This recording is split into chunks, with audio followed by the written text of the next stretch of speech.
बड़ी खबर कुरुक्षेत्र से आपको बता रहे हैं। कुरुक्षेत्र में महायज्ञ चल रहा है केशव पार्क में, जहां पर गोली चल गई है। जी हां, यहां पर महायज्ञ चल रहा था और यहां पर काफी संख्या में ब्राह्मण जो हैं वो इकट्ठा हुए हैं। बताया यह जा रहा है कि यहां पर बाउंसरों की ओर से फायरिंग की गई है और इस फायरिंग में एक ब्राह्मण जो है वो बुरी तरह से जख्मी भी हो गए हैं। तस्वीरें हम आपको दिखा रहे हैं। ये तस्वीरें उसी वक्त की हैं जब फायरिंग हुई और फायरिंग के बाद वहां पर लाठी डंडे चल पड़े और यहां पूरी तरह से भगदड़ का माहौल जो है वो बन गया। ये तस्वीरें हम आपको लगातार दिखा रहे हैं और इन तस्वीरों में आप देख सकते हैं कि किस तरह का माहौल इस यज्ञ में, इस महायज्ञ में बन गया था।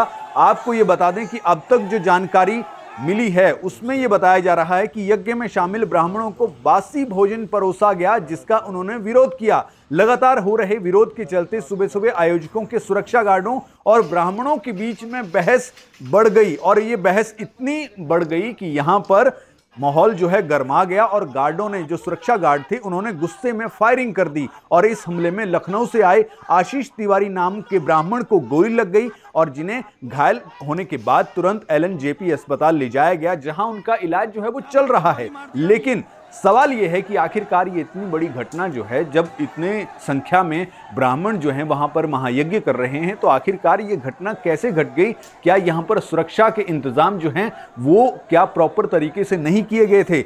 आपको ये बता दें कि केशव पार्क में 18 मार्च से 1008 कुंडीय शिव शक्ति महायज्ञ आरंभ हुआ था। इसमें देश भर से 1500 से ज्यादा ब्राह्मणों को बुलाया गया था और इन ब्राह्मणों के ठहरने, खाने पीने की व्यवस्था यज्ञ के आयोजकों ने की है।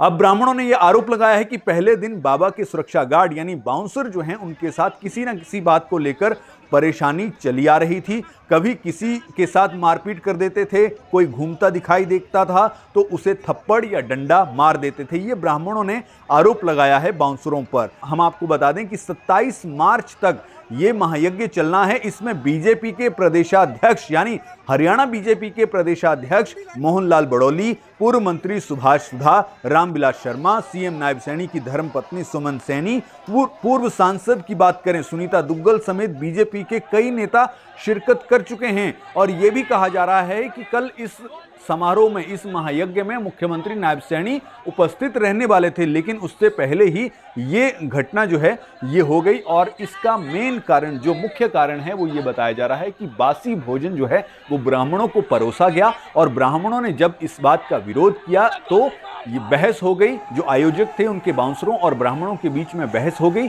और फिर वो बहस इतनी ज्यादा बढ़ गई कि आयोजकों के बाउंसर जो हैं उन्होंने गुस्से में आकर फायरिंग कर दी, जिस फायरिंग में एक ब्राह्मण जो है वो बुरी तरह से जख्मी हो गए, जिनको अब अस्पताल में ले जाया गया है। तस्वीरें लगातार हम आपको दिखा रहे हैं और ये तस्वीरें ये बताने के लिए काफी हैं कि किस तरह का माहौल जो है केशव पार्क में बन गया था। ब्राह्मण के लिए गोली मारी, उसकी जान चली जाएगी, क्या कौन जवाब देगा? जान चली गई उसकी, 6 फायर किए उसने। कौन था, कहां से? पता नहीं। गुरुजी के पास रहता है, सफेद कपड़ा पहने थे, मोटा मोटा आदमी था, उसने गोली मारी है। मुंह ढका हुआ था उसका? मुंह ढका हुआ था, नहीं दिख रहा था।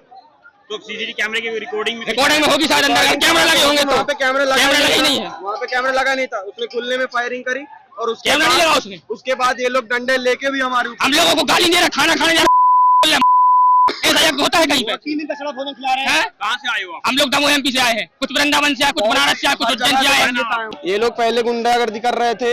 रोज यहाँ पे किसी ना किसी को जैसे पकड़ लें कि ये घूम रहा है, चल वहाँ, मतलब झापड़ मार दे रहे हैं, लाठी मार दे रहे हैं, खून हो रहा है, कुछ भी हो रहा है। ठीक है, अभी तक सब कोई शांत था, कोई भी किसी को मार रहा है। आज थोड़ा हाथापाई हुई, जब बढ़ गई हाथापाई तो आज गोली भी चला दी गई। जब गोली चला दी गई उसके बाद भी 3 फायर तो हमारे सामने हुए, मेरे सामने, ठीक है, उसके बाद भी डंडे लेके दौड़ रहे थे हम लोगों के ऊपर कि साले देखते हैं कौन आ रहा है, इस तरह। और अभी भी नपुंसकता आप देख लीजिए लोगों की, अभी भी वहां पे स्टेज में चढ़ के और सबको समझा रहे हैं और ब्राह्मण ऐसा है कि बैठा सुन रहा है, ताली बजा रहा है, कुछ नहीं हो रहा, ना कार्रवाई हो रही है, ना कुछ प्रशासन। हम लोग अगर यहाँ पे अगर धरना प्रदर्शन भी करना चाहते हैं, हम लोग ये दिखाना चाहते हैं कि यहाँ पे क्या हादसा हुआ है, क्या हरकत हुई है इन लोगों के द्वारा, क्या गुंडागर्दी हुई है, तो पुलिस प्रशासन देखिए डंडे लेकर, आप दिखा दीजिए, डंडे लेकर हम सब के ऊपर ही लाठीचार्ज करने पे आ गई। कितने राउंड गोली चली है यहाँ पर? हमारे सामने, मेरे सामने, मैंने जितनी सुनी है 3 फायर हमारे सामने हुए हैं। तो किसी को गोली लगी है?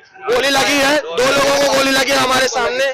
तो क्या नाम है? और जो आए थे उन्होंने मुंह पे कोई कपड़ा नकाबपोश थे, वो कैसे? और पत्थरबाजी भी हो रही थी, डंडे भी लेके दौड़ रहे थे, मतलब खुलेआम। ये क्या गुंडागर्दी है बताइए? क्या इस तरह का पुलिस प्रशासन, इस तरह की शासन तंत्र है यहाँ पे? इस तरह का राजतंत्र है? ये क्या हो रहा है यहाँ पे? ये हरिओम बाबा ने, जो प्रयागराज के रहने वाले हैं, उन्होंने 1000 कुंडी यज्ञ रखा, 1008 ब्राह्मणों को बुलाया। पहले ब्राह्मणों को बुलाया, उसके बाद पहले वृंदावन के 70 ब्राह्मण थे, उनको पीटा, वो भाग गए। आज सभी ब्राह्मण यज्ञ करके उठे, नाश्ता करने के लिए गए, नाश्ते से बदबू आ रही थी। सभी ब्राह्मणों ने विरोध किया, उनके गार्ड थे, उन्होंने गाली दी। ब्राह्मणों को अच्छा नहीं लगा तो कहे यज्ञशाला में जा रहे बाबा जी से बात करने, गाली गलौज करने लगे, लाठी चलाई, ईंटें चलाए, ऊपर से गोली चलाई, गोली मेरे कमर में लग गई, दर्द हो रहा है। गोली किसने चलाई है, कुछ पता? उनके गार्ड ने चलाई है, कमांडो ने चलाई है हाँ हरिओम बाबा को। हाँ कमांडो नहीं है सर, बस कमांडो नहीं है वो। 50 रुपए वाली टी शर्ट बाजार से खरीद के ले लिए हैं, कमांडो बना दिए, बताते कि सरकारी है, अच्छा प्राइवेट आदमी था कोई? प्राइवेट है वो।